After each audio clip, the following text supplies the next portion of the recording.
Hey folks, this is Matt once again coming at you with another video, sort of a random video that I'm not just saying I'm going to make it short, but I don't want it to be an hour long either. And I was looking through IMDb and I'm like, wait a minute, what films came out in the year 1983, the year I was born? And I'm like, you know what? I would like to showcase my top 20 favorite films of 1983, the year I was born. Special mention going to 10 to Midnight, which is a good Charles Bronson movie. But into the 20 films, number 20, I will put Vigilante. So this was a nice gift from someone. It's a film that starred Robert Forster, Fred Williamson, directed by William Lustig. And Robert Forster, a lot of bad shit happens to him, and by the end, he tries to be a vigilante. Would have liked a bit more of the vigilante itself, which is why it's a bit lower on the list. But Fred Williamson gives this great speech at the beginning of the film, has a great score, has some pretty decent direction by William Lustig. Robert Forster for Williamson do a great job in it. I reviewed this film, review of it's on the channel, but number 20 is Vigilante.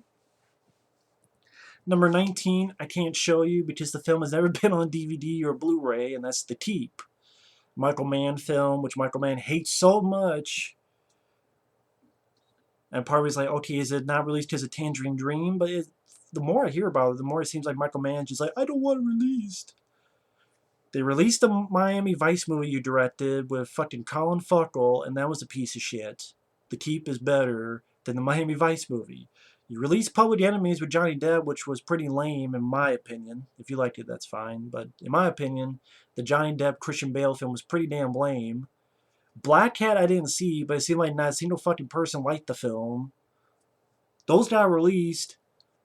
And I'm sure if I saw Black Cat, I would still think The Keep is better. I don't know what Michael Mann's fucking problem is with The Keep. I saw the film. It wasn't that fucking bad. I liked it. I believe I did a review for it, and it's still up on the channel for those interested. The Keep is hard to make sense, but it's sort of a dark, almost like a dark fairy tale quality to it. It's a bit surreal, atmospheric. I love the look of the film, the score by Tangerine Dream. You got people like Scott Glenn, Ian McKellen, Jurgen Prochnow. I think Sam Neill. I might be wrong on that. But I know it has Jurgen Prochnow, Scott Glenn, and Ian McKellen. Good cast, great atmosphere, great feel to the flick, nice images, effects, and just again has a really nice spooky quality to it. I enjoyed The Keep. Wasn't that fucking bad, Michael Mann. Get over it. I would like to have it. Fuck's sake. Let's see, number 18 was Videodrome. This is the Criterion Collection DVD. One of my favorite David Cronenberg films. My favorite is The Fly, but my second favorite would be Videodrome. Scanners is always one of those that I didn't really care for. I like the sequels more. In fact, my favorite is Scanner Cop. I like Scanner Cop more than Scanners. I don't know, Scanners, the head explosion, Michael Ironside. Those are the only two things I liked about it. Scanner Cop, I like the actor. And Scanners, I don't like the lead character. Like the lead actor didn't do anything for me, and that's not always the case, but usually that's a big thing for me for liking a movie. I need to like the lead guy or lead person. But yeah, David Cronenberg, he's a guy where, let's see, he did Rabbit, he did Shivers. What the fuck was that one called? There's one he did, The Brood. I actually didn't care much for The Brood. I think I'd have a review for it on. I know a lot of people like it. That's fine. It just wasn't for me. I didn't like the fucking video game one he did. What the hell was that called? Existence. Existence to me was a lame version of this. That's just my opinion. Other than some nice special effects, but I thought, I've seen this movie. You've done this movie. It's called this movie, but This one, I just thought it was, James Woods was fantastic. It's so much weird stuff, weird special effects. Love the idea behind it about how this pirate program called Videodrome, and it could give people hallucinations and tumors, and does it transform your body, but or just fucks with your head, thinking your body's transformed and firing these cancer tumors into people, and just it's pretty unique, quirky. Maybe quirky is the wrong word, but I enjoy the film. And it's cool because it sort of comes in this as if it's, you know, long live the new Fletch, kind of like one of those cassettes that's embedded into James Woods, and it's a 2-disc. Has some decent features. Has commentary with David Cronenberg and his DP. Another one with James Woods and Deborah Harry talking a little bit throughout. A short film written directed by David Cronenberg from 2000. A 40-page booklet. A half-hour documentary featuring people who did the special effects.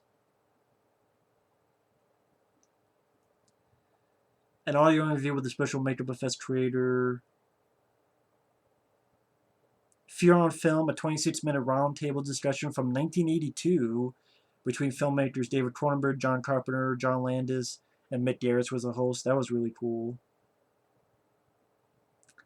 I just wish there was like an actual documentary with interviews, on-camera interviews with James Woods, with David Cronenberg, with what they did with The Fly. Like, they did a great documentary with The Fly. I wish they just did a straightforward documentary for Videodrome. That's one thing I wish they did for this. But yeah, really enjoy this movie, Videodrome. That was number 18. Number 17 is DC Cab.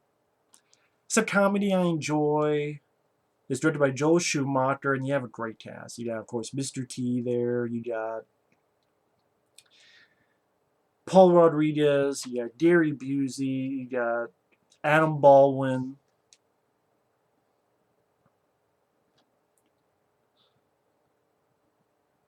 What was his name? Bill Maher. Probably said his last name wrong. Charlie Barnett. Irene Cara. Fun soundtrack. Just one of those movies that is a carefree, fun movie about these taxi cab drivers. This is a film I always enjoyed ever since I was a kid, DC Cab. I think it's a fun movie. Again, I'm not going to go too in depth on this, otherwise it'd be an hour long. But, let's see, 20 was Vigilante, 19 The Keep, 18 Videodrome, 17 DC Cab, 16 is Cujo. Great Stephen King adaptation. The kid was not too annoying. Because when he was scared, like, I understood why. Because he had a really vicious dog. I thought the way they handled that was very well done. I thought Dee Wallace did an excellent job in the lead role as his mom, just trapped with her kid in this car with his 200-pound St. Bernard trying to rip their throats out. It was a simple idea, but it was handled very well by Louis Teed, who had directed Alligator. I don't know, Stephen King was a big fan of Alligator, and that led to Louis Teed directing this film. And this has some good features. It has a 3-part making of with cast and filmmakers. And I think it's actually one of those films Stephen King actually likes, based on his novels. But yeah, Cujo is number 16. And number 15 would be Christine. And I was actually debating which one I liked more, Cujo or Christine. But I give the edge to this because of the John Carpenter feel. It's a John Carpenter film. It's got that feel to it. It's got that tone and atmosphere of a John Carpenter movie, which I just love. And hell, just the music. Just want to double check. I think John Carpenter did the music for this. I could be wrong, but I swear John Carpenter did the music for this. It's not saying on the back here. If I'm wrong, I'm wrong, but I swear John Carpenter did the music for this. Maybe Alan Howarth helped him on it, but anyway, the music still has that John Carpenter feel, has that John Carpenter filming, use of the widescreen, the tone to it. Love the idea, simple idea of a car coming at you, trying to kill you, but it can't be stopped. I mean, John Stockwell is still a piece of wood, piece of cardboard of an actor. Keith Gordon, he did a good job. Alexandra Paul did fine. Robert Prosky, Harry Dean Stanton. Sort of a film that, when people talk about John Carpenter, this kind of gets passed over, but it's a good one, Christine. So it's a good movie. And that was number 15. Number 14 would be Easy Money. Rodney Dangerfield, Joe Pesci, Jennifer Jason Leigh. Pretty much Rodney Dangerfield. His mother-in-law left him this inheritance saying he has to get rid of all of his vices, stop smoking, stop drinking, stop gambling, lose weight. Otherwise, he's going to lose out on all this fortune. And so he thinks it's easy, but it's not that easy to do all of that. And Joe Pesci tries to help him out. Very funny movie. Rodney Dangerfield does a great job. I mean, everyone will always give Back to School credit, and it's a good movie, deserves it. But this one sort of gets passed by. And I thought this was a fun movie. This is a pretty damn good. To me, this and Back to School are and Caddyshack. Those are his best movies. But always enjoyed Easy Money. I always thought that was a fun movie. Number 13, we get into Chuck Norris, and that is Lone Wolf Mcquade, which I guarantee is what helped inspire him to do Walker, Texas Ranger. Have it on this cheap DVD that has this and Breaker Breaker one disc. But the film works, so that's good. But yeah, Lone Wolf Mcquade, Chuck Norris versus David Carradine. You also have Lee and Isaac Kennedy. Great music. Nice showdown between Chuck Norris and David Carradine. Good by Steve Carver. One day I want to do a Chuck Norris marathon, and Lone Wolf Mcquade is a good one. Has a great whistle theme. Do do do do do do. Number 12, I would show it, but it's part of this set that is just complicated. But it's a Dirty Harry film called Sudden Impact. That's the one where you have the female vigilante who shoots people in the dick because long before her and her sister were raped, and her sister is a mute and in an institution, and so she wants revenge, and that's where you get Dirty Harry saying, "Go ahead, make my day." So I mean, just for that line alone, it deserves to be on the list. So Sudden Impact. I reviewed all the Dirty Harry films. They're on the channel. My favorite is Magnum Force, but Sudden Impact, that's a good one. Number 11 is National Lampoon's Vacation. Holiday Road. The best of the vacation movies. I enjoyed this and Christmas Vacation. I liked Vegas Vacation. European Vacation is pretty lame, and the New Vacation I thought was a piece of dog shit. I know when I briefly talked about that in an update, some people like the film. That's fine. I don't. A bunch of jokes about, hey, we went into this pile of shit. Wow, it's shit. Hey, there's a girl driving. Oh, she got ran over in CGI land. Hey, Chris Hemsworth has a big dick and it's coming out of his shorts. I'm like, yeah, that's not for me. This is more for me.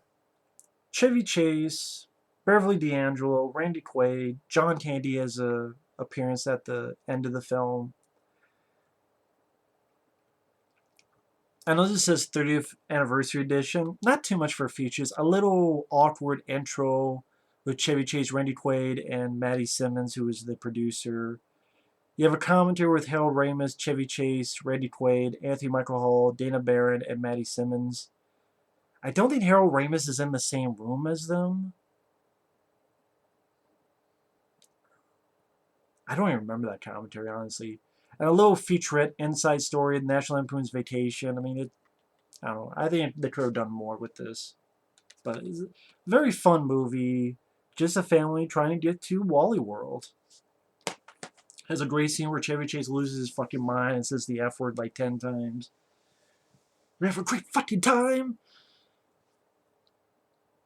I'm not even... If whenever I review that, I'll do it more justice. But getting to my top 10, yes, I put this in my top 10 of 1983, Jaws 3. I enjoy this film. I've never had a problem with this movie. I saw this as a kid. It was taped on a videotape, and it was from a broadcast. And I think all the 3D shots was taken out of it. So I watched it for what it was, and then when I saw it on DVD, I'm like, oh shit, there's more scenes that I never saw before. Yeah, I mean, the 3D stuff is weird, but that's because I'm not watching in 3D. And even the Blu-ray, it says it's in 3D, but you need a fucking 3D TV to watch it, so that sucks. But I've always enjoyed it. To me, Jurassic World ripped this movie off. When I saw Jurassic World, it ripped this Jurassic, and I said Jurassic World, not Jurassic Park, Jurassic World. I'm like, wow, that ripped this movie off. I like Dennis Quaid. I like Bess Armstrong. I like Louis Gossett Jr. I like the score. I think it reuses the themes of the original, but it creates its own pieces of music that I really enjoy. I like the idea of it being in SeaWorld, being in a park, and the sort of the chaos that it fucks up in that attraction. I enjoy the characters, Dennis Quaid and the guy who played his younger brother. I like the idea. Maybe it's not realistic, but is even the original Jaws realistic? It's a fucking awesome movie, but sharks don't get that big. I mean, I love Jaws too, but that's like a slasher movie, and I love that about it.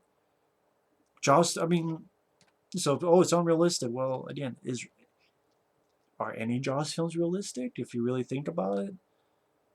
I like the idea of the guy who is crushed to death in the shark's mouth, and they have to pull this pin, and the guy just in there. Now, granted, yeah, in real life, maybe the shark would have just swallowed the some bitch or something, but I don't know, it just made me think of all those times where I had something stuck in my teeth. And just this poor guy, he didn't get chopped or chewed, he got crushed to death. I don't know that. I remember seeing as a kid, and that creeped me out. Just not the fact that he wasn't bitten to death, he was crushed to death, and he's still stuck in this thing's mouth. And I imagine that your body's still stuck in this. I don't know why. As a kid, I'm like, I always thought that was a creepy death. If you've seen the film, you know what scene I'm talking about. But I've always enjoyed Jaws 3. I sincerely enjoy it. Not going to apologize for it. Number 9 is Kroll, which tried to have the Star Wars money for the box office, but it did not do well. But I enjoy Kroll. I love the glaive. I wish I could have a glaive of my own. I love the score by James Horner, especially Ride of the Fire Mares. That. I love the beast, and it's an actual beast. I love the production design. I think it's beautiful. Love the idea that the beast, its castle, like every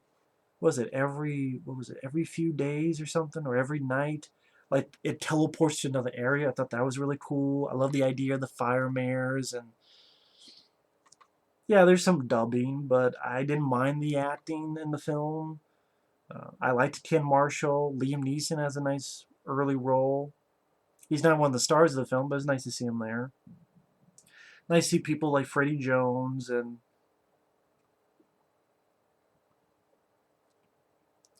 I do wish it had a bit more action.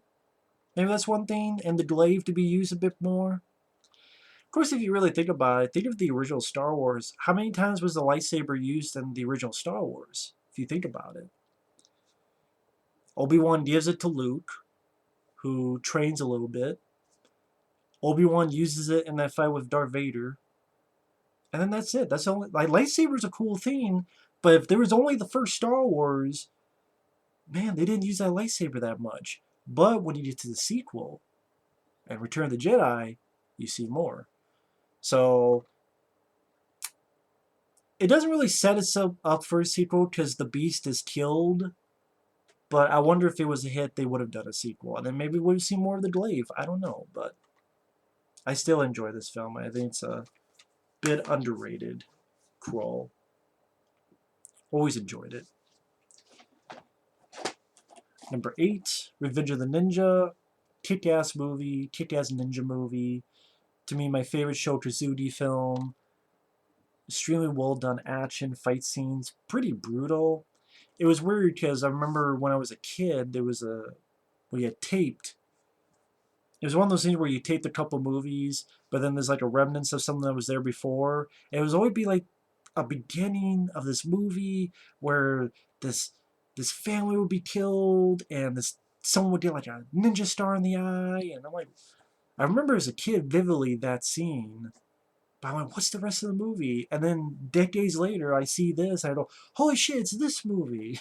When I see the beginning of it. I know this is out on Blu-ray. I would like to get the Blu-ray sometime, but as for now, I have the DVD. Just a badass action movie. Fantastic musical score. Oh, they don't have it on the back here, really? Yeah, Rob Walsh. Rob Walsh did a fantastic job with the score. Loads of action, a lot of fun, great ninja battle at the end. Pretty violent. If you like ninja movies, you need to see Revenge of the Ninja. Number 7, I have the VHS over there, but it's Return of the Jedi, which that was a film released on the day I was born, May 25th, 1983. Return of the Jedi came out. So I always had a little bit of a soft spot for Return of the Jedi. And sometimes it's either that or the original Star Wars is my favorite Star Wars film. And a lot of times I lean towards Return of the Jedi. But again, the fact it came out the day I was born, um, it gives me a little bit of soft spot. Would I ever review the Star Wars films? Maybe one day, but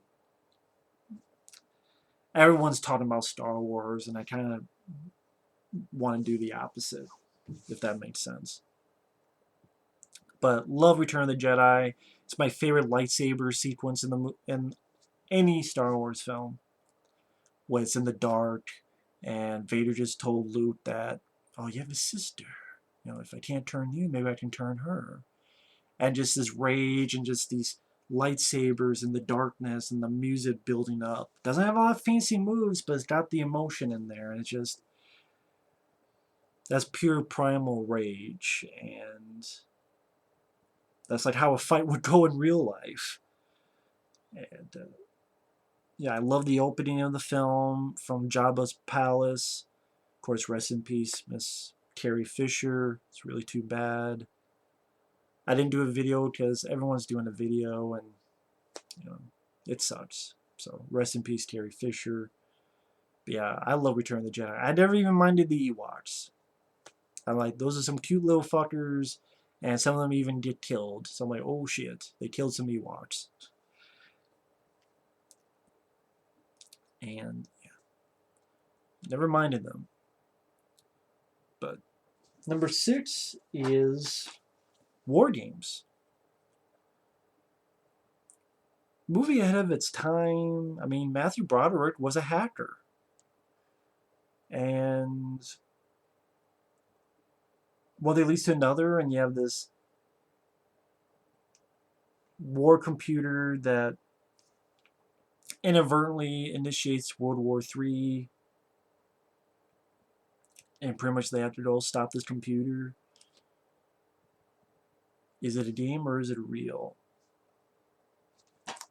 and that's sort of part of the original cover. It's just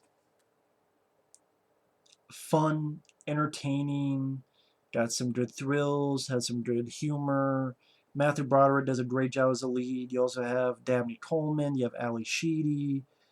Very well directed by John Badham, which he was not the first director. It was actually going to be the guy who did Beverly Hills Cop, but he was let go like a week or so into it. So then John Badham came in to finish the film, and he did a good job.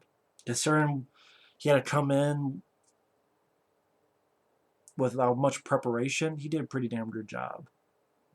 So, really enjoy Wargames. Number 5 is a film that I reviewed recently, and I said all I could about the film. Blue Thunder, another John Badham movie. Love Roy Scheider. Love this helicopter. Love that it's real helicopter firefights happening for real around a city, which you rarely see anymore. Great score by Arthur B. Rubinstein. Wonderful cast. You got Warren Oates, Candy Clark, Daniel Stern, Malcolm McDowell as your villain. Really love Blue Thunder. Again, I did a review for this very recently. Feel free to check it out if you want. Number 4, which I know a lot of people will groan because they're like, really? Yeah, really? Superman 3. I've always enjoyed this movie. I've always loved this movie. People will say it's nostalgia glasses. People can say whatever they want. I enjoy the film because I enjoy the film. It's goofy, yeah. So were a lot of Superman comic books. People forget that. People forget that back in 1983, it wasn't like every Superman comic was The Dark Knight Returns. In fact, for probably 20, 30 years after that, there weren't many that were like The Dark Knight Returns or anything. I mean, it was Superman.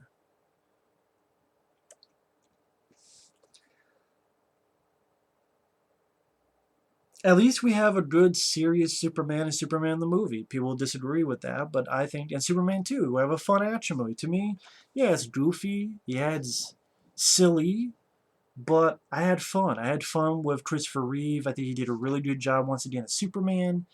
I love him being a hero, like saving the power plant that was on fire and freezing the lake and, fixing all that stuff there. I loved his evil Superman. I thought Christopher Reeve did a great job portraying that. Evil Superman and good Clark Kent in their little fight. A lot of people don't like Richard Pryor in the film. I do. I like his character. I think he's pretty damn funny.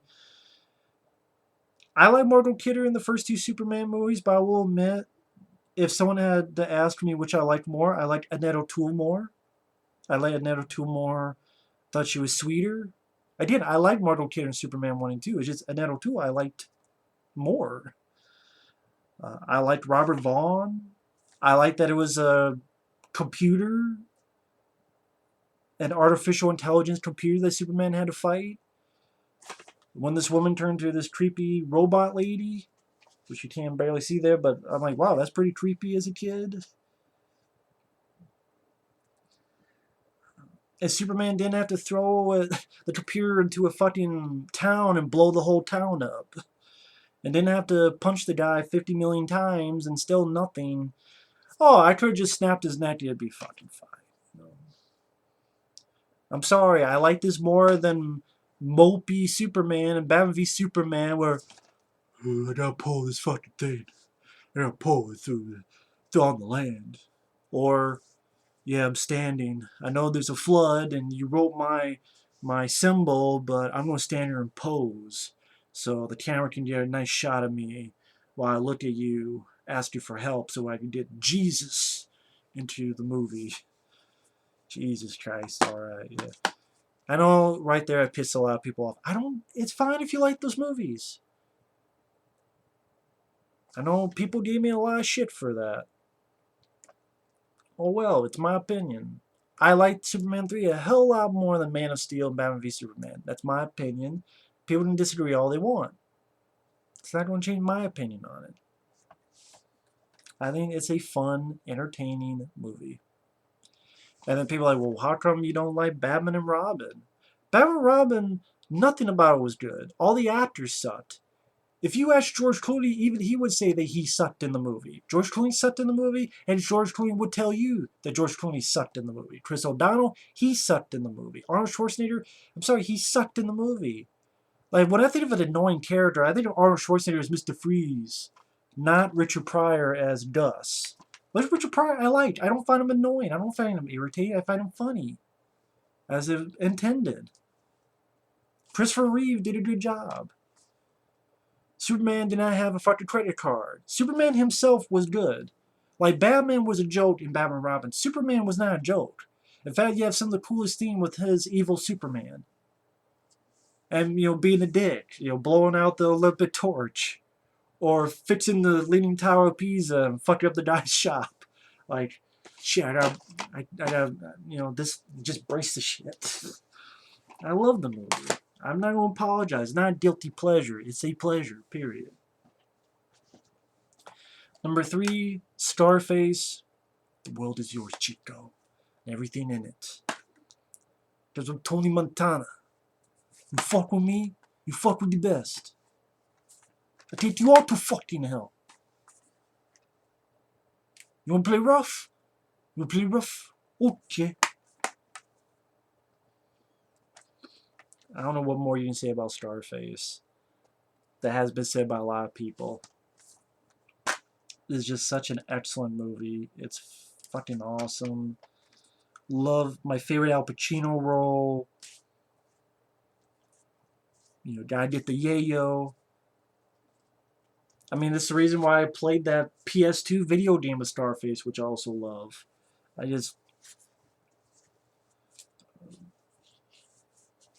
If one, there's cards that came with this Blu-ray set, like this.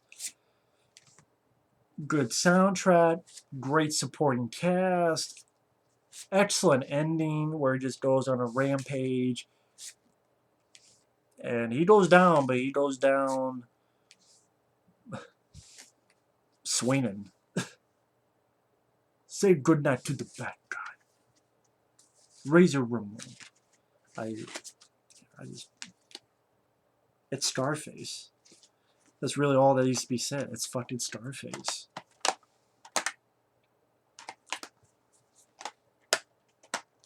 I can't fit the fucking thing. There we go. There we go. Number 2, Of Unknown Origin. Rest in peace, George P. Cosmatos, who directed that, as well as that movie back there. Both starring Peter Weller.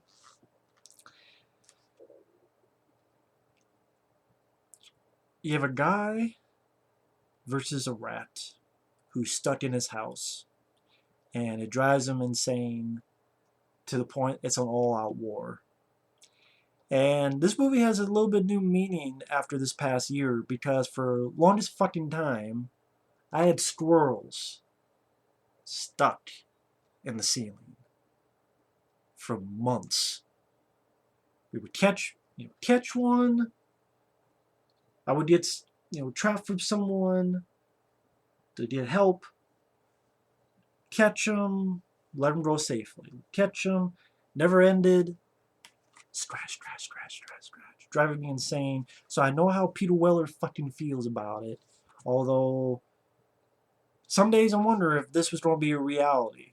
And I was going to make a fucking bat with nails and start swinging and fuck up my entire place.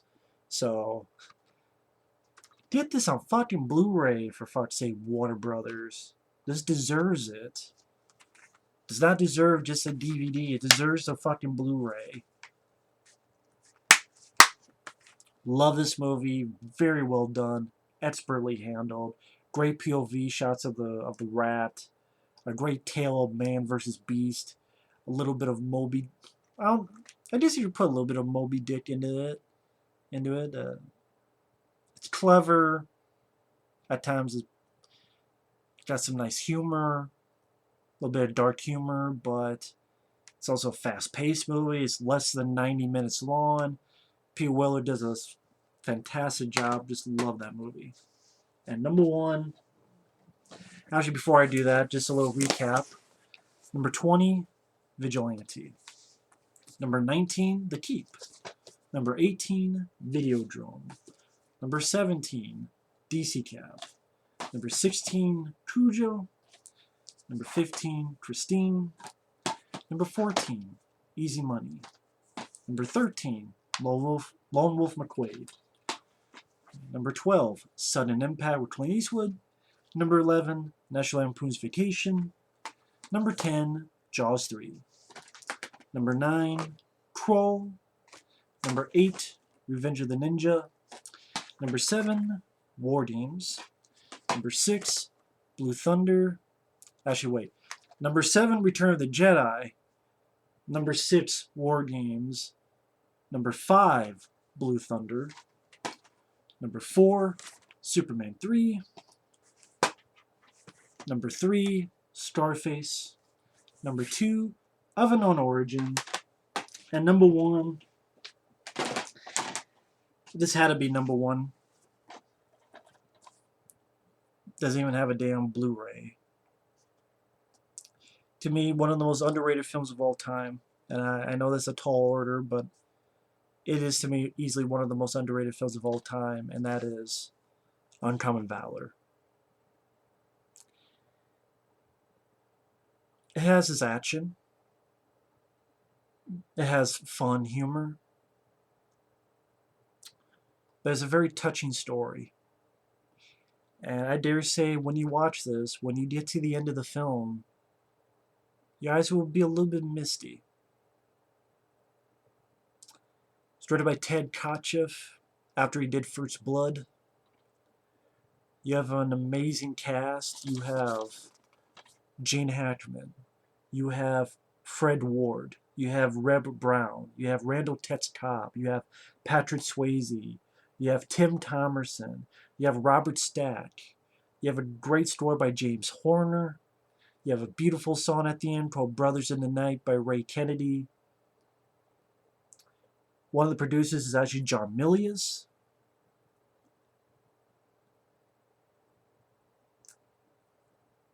Uncommon Valor is one of those unsung heroes of a film. This is before it became... They did a lot more of those people go back to Vietnam to rescue folks. Because after this, you would see Missing in Action, you would see Rambo 2, you would see films like POW The Escape, and tons of others. But this was one of the first ones that did that. And again, it's an action movie, but it's got a good heart. It's got good humor to it. And this is one of those films that anyone tells me what, if anyone's asking, what are films that you feel are criminally underrated that you need to see, I'm always going to recommend someone this.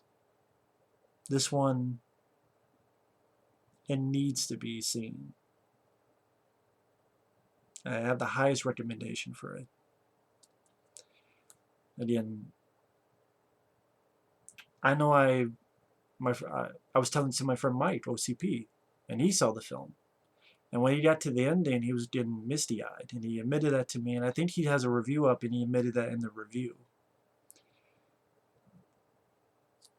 Just a damn good movie that is completely forgotten now. Not a single fucking person talks about the film, and it's utter bullshit. I've done a few reviews of this, and that's why sometimes I do more than one review for a film.